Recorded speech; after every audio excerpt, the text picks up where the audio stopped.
Olá, sejam muito bem-vindos a mais uma edição do nosso Expresso União. Hoje é quinta-feira, dia 9 de junho, e o Expresso União já está no ar.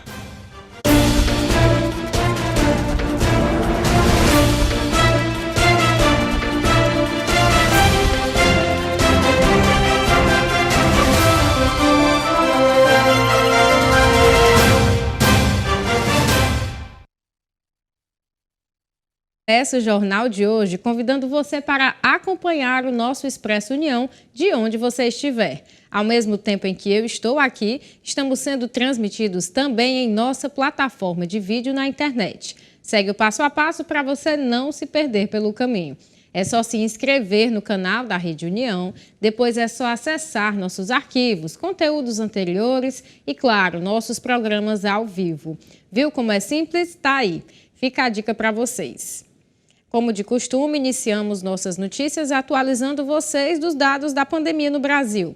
Nosso país registrou nesta quarta-feira 301 mortes pela Covid-19 nas últimas 24 horas, totalizando 667.701 desde o início da pandemia. Assim, a média móvel de mortes nos últimos 7 dias é de 122. Em comparação à média de 14 dias atrás, a variação foi de 13%, indicando tendência de estabilidade nos óbitos pela doença. E o primeiro caso de varíola dos macacos no Brasil é confirmado na cidade de São Paulo. Instituto analisa a amostra. O primeiro caso de varíola dos macacos no Brasil foi confirmado nesta quarta-feira na cidade de São Paulo. O paciente, um homem de 41 anos que viajou à Espanha, segundo o país com maior número de casos da doença, foi colocado em isolamento no Instituto de Infectologia Emílio Ribas, na zona oeste da capital.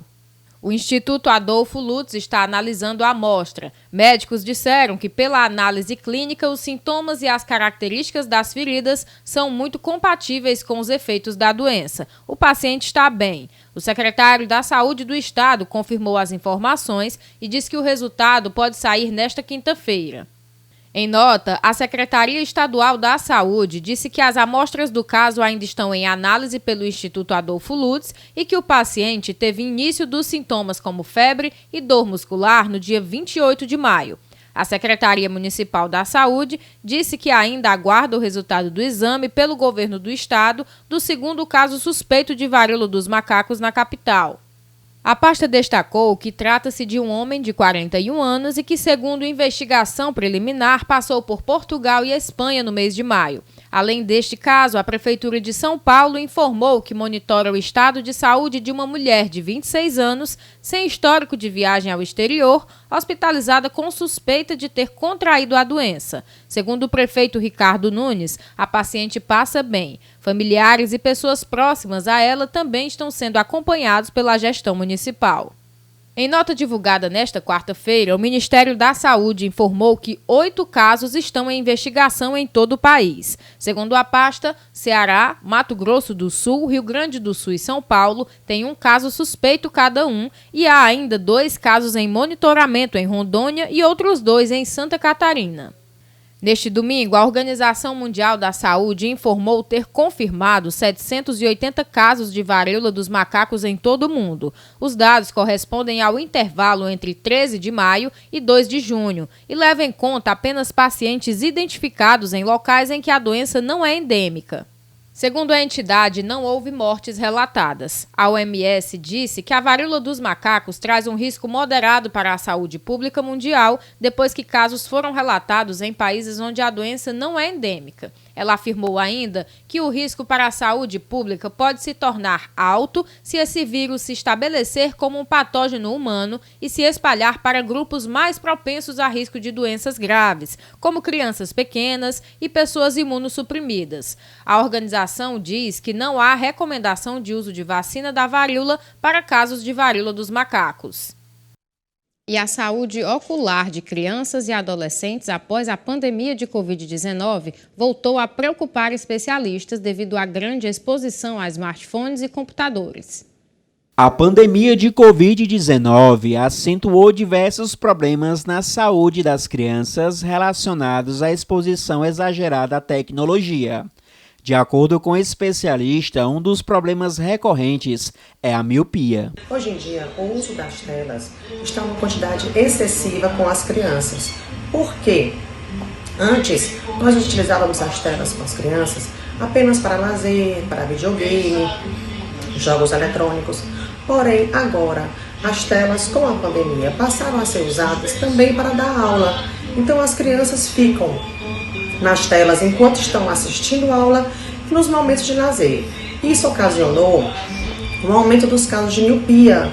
As crianças estão cada vez com mais precisando de óculos, com graus, com miopia, que elas não teriam se não fosse o uso das telas. Além dos problemas na visão, o excesso na utilização das telas pode ocasionar doenças relacionadas à saúde mental. A saúde mental afetada, uma mente adoecida, nós podemos ter possibilidade de surgir uma depressão. A depressão vai acontecendo muitas vezes por conta dessa tristeza frequente, embora tristeza seja diferente de depressão, dessa apatia, da falta de contato com o outro. Nós podemos ter também os transtornos de pânico. Então, aquela criança, aquele adolescente prefere ficar em casa e viver nesse mundo virtual do que descer, do que brincar com seus colegas. O transtorno de ansiedade generalizado, que é TAG, também pode surgir em decorrência de processos de excesso de telas. De acordo com a Sociedade Brasileira de Pediatria, são necessárias incluir regras saudáveis na utilização das telas no processo de desenvolvimento das crianças. Eu tenho 2 filhos, João Paulo de 11 anos e o Jorge de 15. Na rotina deles, no dia a dia, eu tento sempre ponderar o uso do celular. O João Paulo, de 11 anos, não usa o celular durante a semana, só pega no celular às sextas-feiras, sábado e domingo, e na segunda-feira já não usa mais. Por quê? Porque eu noto que quando o uso do celular é liberado, ele fica muito mais agitado, sempre focado no que vai ver na internet, no que vai ser lançado no YouTube, no que vai ser postado no Digital Influencer da preferência dele. Então, quando eu privo do celular, a atenção dele para os estudos volta muito mais. Eu só o celular na sexta, no sábado e domingo. Foi um acordo que eu fiz com minha mãe para eu poder me concentrar mais nas semanas e tirar as boas notas. Motoristas e cobradores param atividades por 2 horas em terminal de ônibus aqui em Fortaleza. O terminal de ônibus do Papicu, em Fortaleza, foi fechado por 2 horas por motoristas e cobradores do transporte público na manhã desta quarta-feira, em um protesto desses profissionais por aumento salarial. O protesto começou por volta das 9 horas e terminou às 11 horas da manhã. De acordo com o diretor da executiva do Sindicato dos Trabalhadores em Transportes Rodoviários do Estado do Ceará, Flávio Braz, a categoria busca reajuste de 15,8% nos salários e 25% no vale alimentação e cesta básica. O Sindiônibus afirmou que no fim da paralisação, a frota de ônibus voltou a circular normalmente. O Sindiônibus reforçou que busca em renegociação com o Sintro Ceará uma alternativa responsável diante da momentânea incapacidade das empresas de conceder aumentos salariais. O sindicato afirmou ainda que foi proposto garantir por 6 meses a manutenção da Convenção Coletiva de Trabalho que venceu em 31 de maio de 2022, com todos os benefícios nela previstos. A expectativa é que a partir de novembro de 2022, as reivindicações do Sintro Ceará sejam reavaliadas em um cenário mais favorável que permita avanços salariais sustentáveis. O órgão disse que o diálogo estava em andamento e foi suspenso pela recusa do Sindicato dos Trabalhadores em aceitar a proposta. E você aí de casa, já teve algum problema usando o transporte público de Fortaleza? Atrasos e queima de paradas lideram as reclamações de passageiros. Atrasos e queima de paradas lideram as reclamações de passageiros para o Alô Sindiônibus em Fortaleza. De acordo com o Sindicato das Empresas de Transporte de Passageiros do Estado do Ceará, houve 286 reclamações de passageiros reclamando dos atrasos. Em seguida, aparecem 191 por queima de paradas e 167 por problemas no embarque ou desembarque. Ao todo, entre janeiro e maio de 2022, foram recebidos pelo Alô Sindiônibus 12.951 contatos. O Sindiônibus afirmou que 68,14% dos clientes foram atendidos. O sindicato informou que todas as reclamações são analisadas e tratadas com o objetivo de fazer orientações disciplinares aos envolvidos para avaliar reincidências. O usuário pode fazer reclamações e elogios através do Alô Sindiônibus, pelo número 40050956. A central de atendimento funciona de segunda a sexta-feira, das 7 às 19 horas, e aos sábados, domingos e feriados, das 8 às 17 horas. Além dele, o sindicato também conta com uma central de atendimento digital, a Sindi, o chat que funciona no site do Sindiônibus, www.vtefortaleza.com.br, e nas páginas do Sindiônibus no Facebook e no Instagram. Os usuários também podem registrar reclamações por meio do Fale Conosco, disponível no app Meu Ônibus Fortaleza. Você que transita aqui pela capital cearense, já passou por algum cruzamento e viu semáforos desligados? Pois é, mais de 50 semáforos de Fortaleza ficaram sem funcionar por conta de furtos de cabos. O número é referente ao mês de maio e corresponde a 5% do sistema existente na cidade. 57 semáforos de Fortaleza apresentaram problemas ou ficaram sem funcionar por conta de furtos dos cabos dos equipamentos. O número referente ao mês de maio corresponde a 5% dos 1.064 semáforos existentes na capital, segundo a Autarquia Municipal de Trânsito e Cidadania. Conforme o órgão, a maior parte das ações criminosas de furtos de cabeamentos foram registradas nos bairros São João do Tauape, Bairro de Fátima e Serrinha. Na manhã desta quinta-feira, a capital registrou semáforos apagados nos cruzamentos das avenidas Oswaldo Studart com a Avenida Eduardo Girão, no bairro de Fátima, Avenida Eduardo Girão com Rua General Silva Júnior, Avenida João Pessoa com a Rua Professor Costa Mendes, no bairro Damas, e Rua Barão de Sobral com a Avenida João Pessoa. Não há informações se a falta de funcionamento desses equipamentos foi por conta de furtos. De acordo com a AMC, a reposição dos cabos é providenciada pelo órgão logo que constata a ação criminosa. No entanto, a autarquia ressalta que o trabalho pode ser impactado em dias chuvosos devido ao risco maior de descarga elétrica, mesmo risco que os criminosos submetem durante o furto. O órgão destaca que atua em parceria com a Secretaria de Segurança Pública e Defesa Social para a identificação dos criminosos. A autarquia também registra boletins de ocorrência e monitora os atos criminosos em mais de 600 câmeras de vigilância.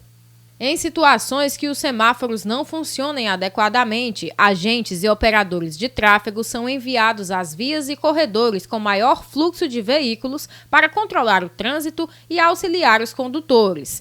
A AMC orienta que os condutores também devem seguir a regra geral de circulação prevista no artigo 29 do Código de Trânsito Brasileiro. Em caso de trânsito por fluxos de veículos que se cruzem em local não sinalizado, a preferência de passagem será do veículo que vem pela direita.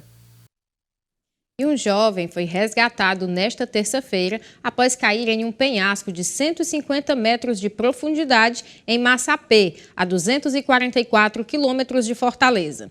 O resgate foi feito pelo Corpo de Bombeiros da Serra dos Virgílios. Familiares disseram aos bombeiros que ele havia saído de casa para caçar na região e depois de algumas horas não retornou. Os amigos e a família acionaram uma equipe de bombeiros de Sobral, cidade vizinha. O jovem socorrido foi encaminhado para o Hospital Municipal de Massapê, onde recebeu atendimento. Ele foi encontrado com fraturas nos braços, pernas e sentia dores no tórax. E mais uma vez, reafirmo que junto comigo e com nossa equipe, você pode sim fazer parte do nosso jornalismo. Temos 2 canais diretos com vocês de casa, o nosso número de WhatsApp que é o 859-8101-0984 esse mesmo que está aparecendo aqui na tela. E para quem prefere o e-mail, nós também temos. É o jornalismo@redeunião.com.br. Lá você pode mandar a sua sugestão de pauta, denúncia, elogio, enfim, sua contribuição é muito bem-vinda. Agora, nós vamos para um breve intervalo. Na volta temos mais notícias para continuar deixando você super bem informado. Não sai daí que eu volto já.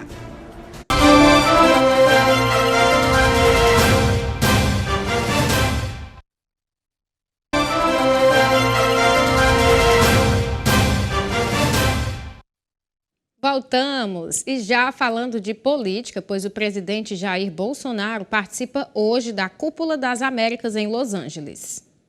O avião do presidente Jair Bolsonaro decolou por volta das 22h30 desta quarta-feira para Los Angeles, nos Estados Unidos, onde ele participará da Cúpula das Américas. Antes do embarque na base aérea de Brasília, Bolsonaro transmitiu o cargo ao presidente do Senado, Rodrigo Pacheco, que até o próximo sábado ocupará interinamente a presidência da República, já que o vice Hamilton Mourão e o presidente da Câmara, Arthur Lira, também viajaram para o exterior. Mourão está na Espanha e Lira integra a comitiva de Bolsonaro. O objetivo da Cúpula das Américas é reunir líderes dos países da América do Sul, América Central e América do Norte para discutir o fortalecimento da democracia na região. A programação da cúpula começou na segunda-feira e vai até esta sexta, mas a sessão plenária com chefes de Estado acontece nesta quinta. Bolsonaro decidiu participar do encontro 2 dias depois de receber no Palácio do Planalto o enviado especial para a Cúpula das Américas do governo americano, Christopher Dodd, e o encarregado de negócios da Embaixada dos Estados Unidos no Brasil, Douglas Conniff. Em nota emitida pela Embaixada dos Estados Unidos, Christopher Dodd declarou que durante a reunião manifestou ao presidente brasileiro o desejo de que o Brasil seja um participante ativo da cúpula e disse que reconhecia a responsabilidade coletiva de avançar para um futuro mais inclusivo e próspero. O presidente Jair Bolsonaro e o presidente dos Estados Unidos, Joe Biden, se encontrarão em uma reunião bilateral durante a Cúpula das Américas. O encontro, segundo a agenda oficial divulgada pelo Palácio do Planalto, acontecerá na tarde desta quinta em Los Angeles. Segundo o conselheiro para assuntos da América Latina do governo americano, Juan Gonzalez, durante a reunião, Bolsonaro e Biden falarão de temas amplos. Questionado se o presidente americano conversaria com Bolsonaro sobre o sistema eleitoral brasileiro, o conselheiro para assuntos da América Latina do governo americano respondeu que os Estados Unidos confiam nas instituições eleitorais brasileiras. O Tribunal de Contas da União determina que o Ministério da Saúde divulgue informações sobre estoque de medicamentos. O Tribunal de Contas da União determinou nesta quarta-feira que o Ministério da Saúde divulgue informações sobre estoque de medicamentos e sobre a quantidade de insumos incinerados pela pasta. A decisão foi assinada pelo ministro Vital do Rego, relator do processo, na última sexta-feira e aprovada pelos ministros do TCU durante sessão ordinária. O tribunal determinou que o Ministério da Saúde mantenha registros e envie mensalmente ao TCU os dados de todos os insumos incinerados, que suspenda o sigilo imposto às informações de estoque, uma vez que configura prejuízo ao controle social, à transparência dos atos da administração pública e ao direito à informação garantido aos cidadãos brasileiros. Sobre o sigilo do Ministério da Saúde quanto ao estoque de medicamentos, Vital do Rego defendeu que tais dados não deveriam ser considerados sigilosos, pois são de interesse público e que a transparência desse tipo de informação é a regra, consistindo em verdadeiro direito fundamental. Falando agora de eleições, pois ações do TSE sobre fake news são informadas às plataformas digitais. Visando as eleições deste ano, algumas ações adotadas pelo Tribunal Superior Eleitoral estão sendo realizadas para minimizar os impactos negativos da desinformação nas eleições brasileiras. A secretária de Comunicação e Multimídia, Gisele Siqueira, participou do primeiro dia do encontro do TSE, ocorrido esta semana, com o tema Plataformas Digitais e Partidos Políticos, o enfrentamento à desinformação como instrumento de promoção da democracia. Gisele Siqueira explicou aos representantes das empresas e legendas presentes que as primeiras medidas de enfrentamento das notícias falsas surgiram em 2017, com a criação do Comitê Consecutivo sobre internet e eleições. De acordo com a secretária, o grande volume de informações inverídicas e os ataques à justiça eleitoral que marcaram o pleito geral de 2018 motivaram a criação do Programa de Enfrentamento à Desinformação, com foco nas eleições de 2020. Uma iniciativa lançada na gestão da ministra Rosa Weber, tornada permanente em agosto de 2021, pelo ministro Luiz Roberto Barroso. Ele reforçou o compromisso do TSE de disseminar informações checadas e precisas sobre o processo eleitoral do Brasil. A gente tenta suprir o máximo de espaços para fazer com que a informação chegue ao maior número de pessoas, para minimizar os efeitos da viralização. Sabemos que acabar com isso não é real, então trabalhamos com o real, que é minimizar os impactos da desinformação, observou a secretária de Comunicação e Multimídia, Gisele Siqueira. Na abertura dos debates do evento, representantes da plataforma de vídeos curtos Quai, que agrega mais de 45 milhões de usuários no Brasil, apresentaram as características da rede social e destacaram a parceria firmada com o TSE para combater a desinformação. Segundo eles, a plataforma, além do entretenimento, se preocupa em ser uma praça democrática ao promover a interação e o diálogo e oferecer conteúdos plurais aos usuários. Na sequência, falaram os representantes do WhatsApp. O diretor de políticas públicas da plataforma no Brasil, Dário Durigan, que abordou a especificidade da plataforma, que não foi concebida para ser uma rede social, mas sim um aplicativo de mensagens privadas. Ele lembrou que o aplicativo possui uma parceria com o TSE desde 2019, quando foi apresentada a proposta para que fosse prevista em lei a proibição da contratação e do disparo de mensagens em massa. A sugestão foi acatada e, em setembro de 2020, foi inserida nas resoluções eleitorais válidas para o pleito daquele ano. De acordo com dados do WhatsApp, 8 milhões de contas são banidas por mês em todo o mundo. Nas últimas eleições no Brasil, durante o período eleitoral, a plataforma excluiu 360 mil contas que violaram os termos de uso do aplicativo. E o mês junino é de grande expectativa para o comércio. A época aquece a economia, incrementando as vendas de produtos regionais, levando assim alegria para produtores e comerciantes. As festas juninas são comemorações que acontecem no mês de junho no Brasil. Nelas se comemoram 3 santos populares: Santo Antônio, São Pedro e São João.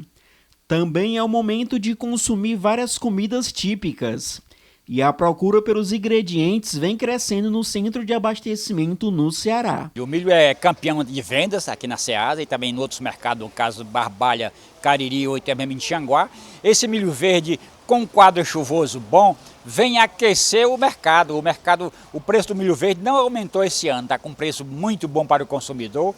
E o consumidor está vindo às compras porque o milho verde é o campeão de vendas e ele aqui se transforma também em outros produtos. O bolo de milho, o fubá, mesmo ele cozido, assado, tudo isso aí, o mucuzá, a canjica, a pamonha, tudo derivado do milho verde que aquece o mercado e a economia do Ceará está cada vez crescente nesse período porque as chuvas foram boas. De acordo com Odálio Girão, na Ceasa o consumidor pode encontrar diversos produtos que fazem parte da culinária das festas juninas. Aqui nós temos um leque muito grande de produtos, temos a batata doce, que também é importante, a branca, a vermelha, e também temos o aipim, que é a macaxeira, também bastante vendida, o feijão verde, a carne do sol, a paçoca, até o inhame faz parte desse leque de produtos que a Ceasa comercializa.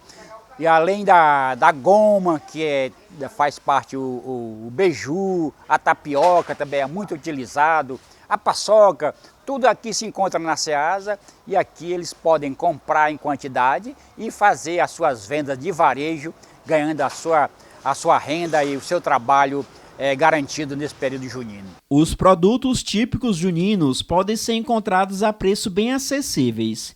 É o caso, por exemplo, do milho verde, encontrado a 60 centavos a espiga. do amendoim a R$ 14,00 o quilo, da macaxeira a R$ 2,00 o quilo, do coco seco comercializado a R$ 2,00 a unidade, do milho para a pipoca a R$ 5,00 o quilo. Esta padaria localizada em Fortaleza já está com alguns produtos aguardando seus clientes. Nós temos comidas típicas, nós temos o nosso vatapá de camarão, vatapá de frango, creme de galinha, tem o nosso baião nordestino. E a gente também tem bolos típicos, bolo de pé de moleque, bolo de milho, milho cremoso, bolo de grude, faz muito sucesso. Para Amanda Kelly, há uma grande expectativa de boas vendas neste momento. Esse mês de junho a gente tem uma grande expectativa de venda. Os bolos típicos saem bastante por conta dos eventos, né? A procura muito grande pelas comidas típicas também. E é um mês especialmente só para isso. E foi divulgado nesta quarta-feira pelo Departamento Intersindical de Estatística e Estudos Socioeconômicos a Pesquisa Nacional da Cesta Básica de Alimentos. Na comparação entre maio de 2022 e maio de 2021, todas as capitais tiveram alta de preço. Das 17 capitais onde o DIEESE, Departamento Intersindical de Estatística e Estudos Socioeconômicos, realiza mensalmente a Pesquisa Nacional da Cesta Básica de Alimento, 14 delas apresentaram diminuição no valor do conjunto dos alimentos básicos. Entre abril e maio, as quedas expressivas ocorreram em Campo Grande, Brasília, Rio de Janeiro e Belo Horizonte. As elevações foram registradas em Belém, Recife e Salvador. São Paulo foi a capital onde o conjunto dos alimentos básicos apresentou maior custo, R$ 777,93, seguida por Florianópolis, Porto Alegre e Rio de Janeiro. Nas cidades do Norte e Nordeste, onde a composição da cesta é diferente das demais capitais, os menores valores médios foram registrados em Aracaju e João Pessoa. A comparação do valor da cesta entre maio de 2022 e maio de 2021 mostrou que todas as capitais tiveram alta de preço, com variações que oscilaram entre 13,17% em Vitória e 23,94% em Recife, e em maio de 2022, o salário mínimo necessário para a manutenção de uma família de 4 pessoas deveria ser equivalente a R$ 6.535,40, ou seja, 5,39 vezes o mínimo de R$ 1.212. E o major da reserva da Polícia Militar do Acre, Moisés Araújo, mais uma vez se envolveu com ações criminosas. Desta vez, o militar foi preso em flagrante pela Polícia Rodoviária Federal com cerca de 18 quilos de drogas na BR-364, no Bujari, no interior do estado. Araújo foi preso em junho do ano passado por agredir a ex-mulher e a sogra em Brasileia. E também é investigado por abusar sexualmente de uma adolescente de 13 anos. Antes de se aposentar, o major foi comandante da 3ª Companhia do 5º Batalhão da Polícia Militar em Assis, Brasil, cidade que faz fronteira com o Peru. O comandante da PM do Acre, Coronel Paulo César Gomes, informou que a nova ocorrência envolvendo o militar também vai ser apurada pela Corregedoria e o major que está na reserva pode vir a perder o cargo. E no Rio Grande do Norte, uma audiência de conciliação realizada nesta quarta-feira, envolvendo o Ministério Público do Estado e a Prefeitura de Mossoró, decidiu manter a realização dos shows de Wesley Safadão e Xande Avião no Mossoró Cidade Junina. No fim de maio, o Ministério Público entrou com uma ação civil pública para que a Justiça suspendesse as apresentações dos artistas no evento. Os cachês de Wesley Safadão e Xande Avião são os maiores do evento, R$ 600 mil e R$ 400 mil, respectivamente. A ação pedia o bloqueio judicial desses valores nas contas da Prefeitura com o intuito de sanar o déficit de profissionais para o atendimento educacional de alunos com deficiência na rede pública municipal. Na audiência de conciliação, a Prefeitura de Mossoró se comprometeu a realizar algumas medidas. Entre elas está a realização de um concurso público para a educação em 2023, com oferta de vaga para profissional de apoio. E nosso Expresso União está chegando ao fim. É sempre muito bom estar aqui com vocês. Ótima quinta-feira, agradeço a audiência e amanhã tem mais Expresso União. Tchau!